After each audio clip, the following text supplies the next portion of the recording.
Hey, I'm Corwin, and today we're going to build a new battery box for the Cadillac.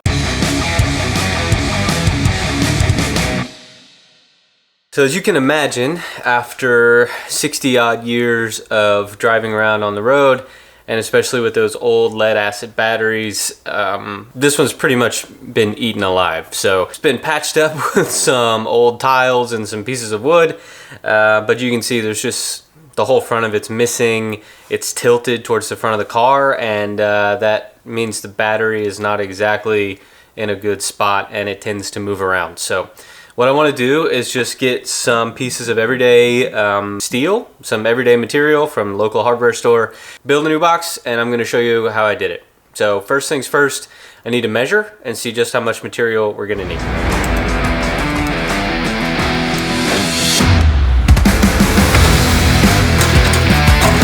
Okay, so of course the measurements are a little wonky. You got 7.5 in depth and 15 across.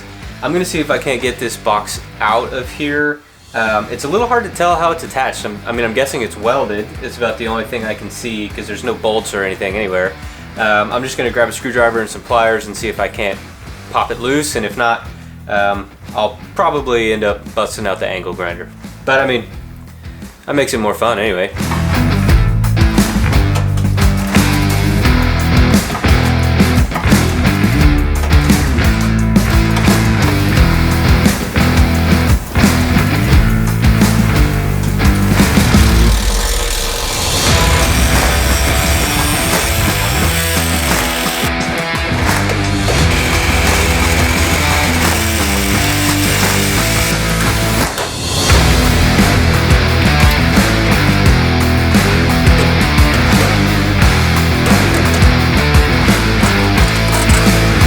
Okay, so let's go over all the different ways I fucked up and how you can learn from my mistakes. Okay, so this seems to be a flat sheet, but you can see that guy right there, that's a bolt.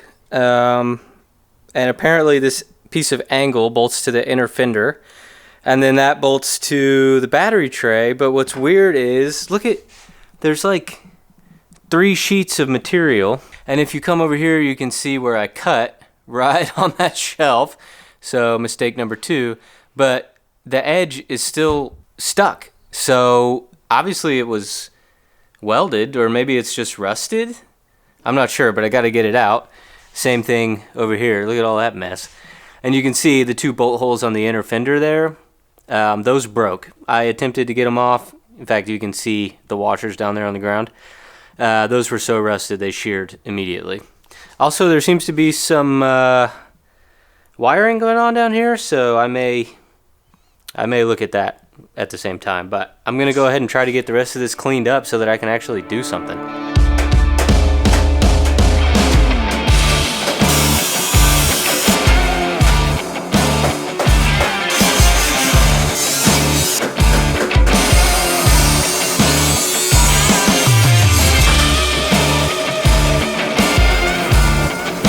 Alright, I got a lot of this stuff kind of cleaned up. I'm going to shoot it with some of that rust reformer, but before I do that, I got to figure out what the heck is going on with all this. Alright, so I got all the wire cleaned up and shot some paint in here to try to mitigate the rust that I couldn't reach with the brush. It's looking pretty good. Of course, I'm going to have to knock some of this back off when I go to weld, but while that dries, I'm going to grab this angle iron and start building the box. All right, I'm gonna keep this pretty simple. So we've got 15, and from there it needs to go 7 inches, and another 15.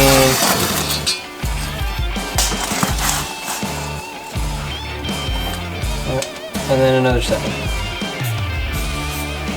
This 1.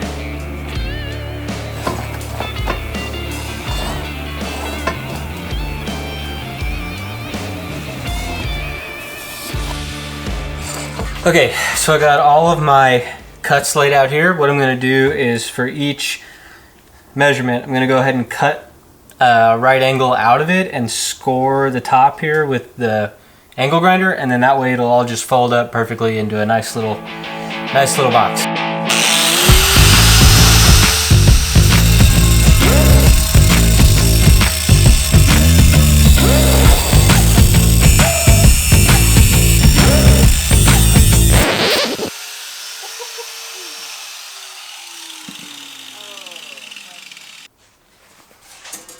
Ouch. Okay, well, wear gloves.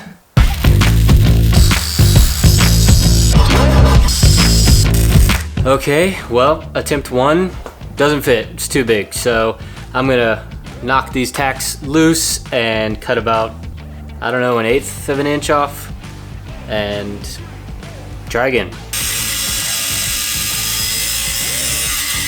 Okay, a couple of things. Number 1, I'm not a welder. So basically anything you saw me doing, I wouldn't replicate.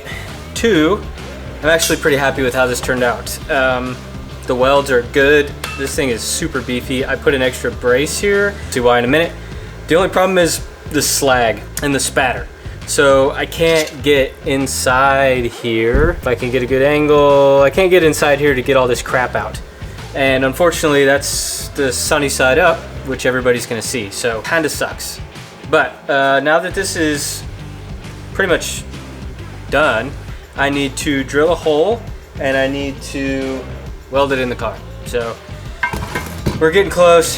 It's just, whew, man, this is a lot of work. Much more than I thought. Oh, make sure you keep your drink out of the line of fire of the grinder. This thing is, it's gross. Thank God this wasn't a beer.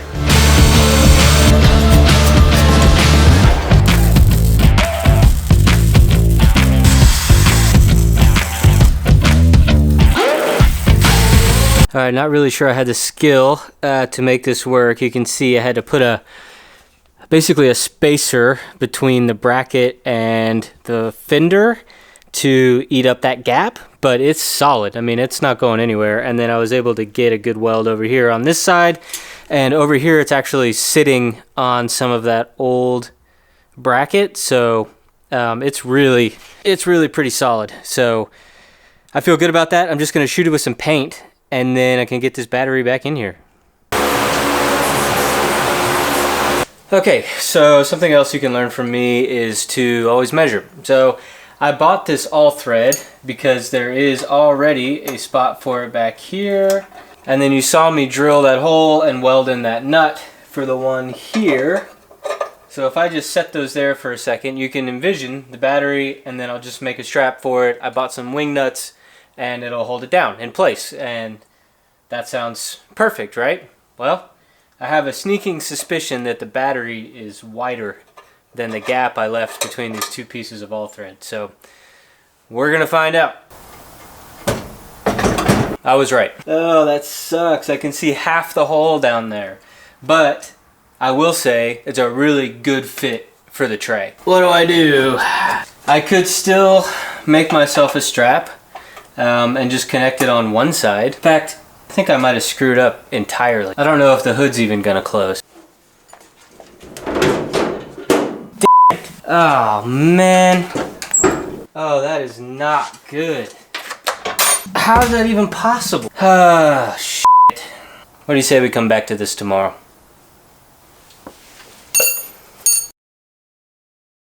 Okay, good morning. So I got a couple of things that I think may help solve this problem. Number 1 is some sleep. Should be beneficial. 2, some coffee. 3, this multi-tool, which should help cut out some of that waste, which I think will help lower the bracket down. And 4, an overwhelming sense of imposter syndrome in which I must self-reflect upon my past and future failures. Anyway, so let's get started. First things first, let's cut this guy back out.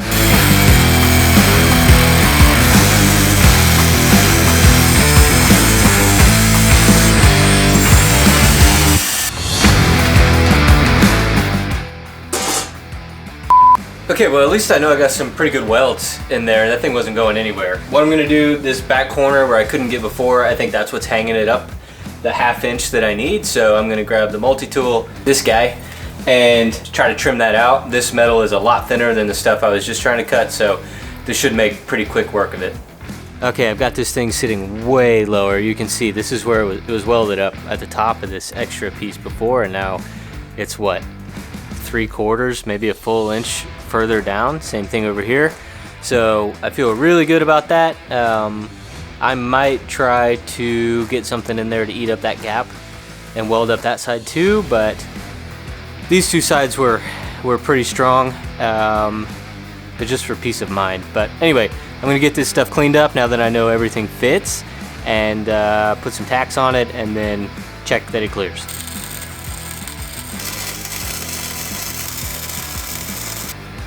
This is it. It's as level as I can make it. There's a hump on this side where the sheet metal comes down and then it kind of kicks in, and there's not really a good way to fix that, which is why this side can't go down any further.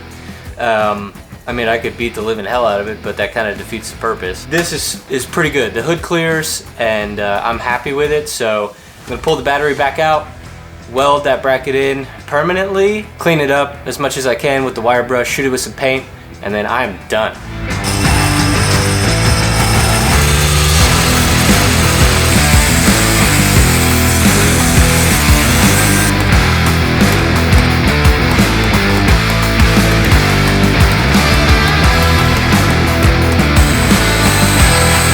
Honest to God, I cannot believe that that worked. So it's hooked in down there, if you can see it maybe, and then it comes across. All thread just goes down into that existing hole. Just tighten this down with a wing nut. It's not going anywhere. So I am kind of amazed. I'm gonna, I don't know, I guess I'll just paint it and yeah, be done. It's incredible. So after looking at this, I think I may remake it. I think this needs to be a little bit taller here, like probably 1/4 of an inch, 3/8, and then a little bit longer back here with the hole further towards the inside of the car, because the all thread is bending just a little bit. But and then ideally, I should probably glue some rubber on the underside of the strap just to keep it from eating away and wearing through the battery. But you guys get the idea. I think I can do that off camera, because I'm pretty happy with, you know, the theory of it. Okay, so what did we learn? Measure, and then measure again, and then before you weld everything in, you should probably check it. You know, I'm happy with the result, actually. No one's ever gonna see it. It's always gonna be underneath the battery, but I'll know that it's fixed, and it just took me way too long and a lot of stupid mistakes to do it. But hey, that's pretty typical at this point. So, till next time.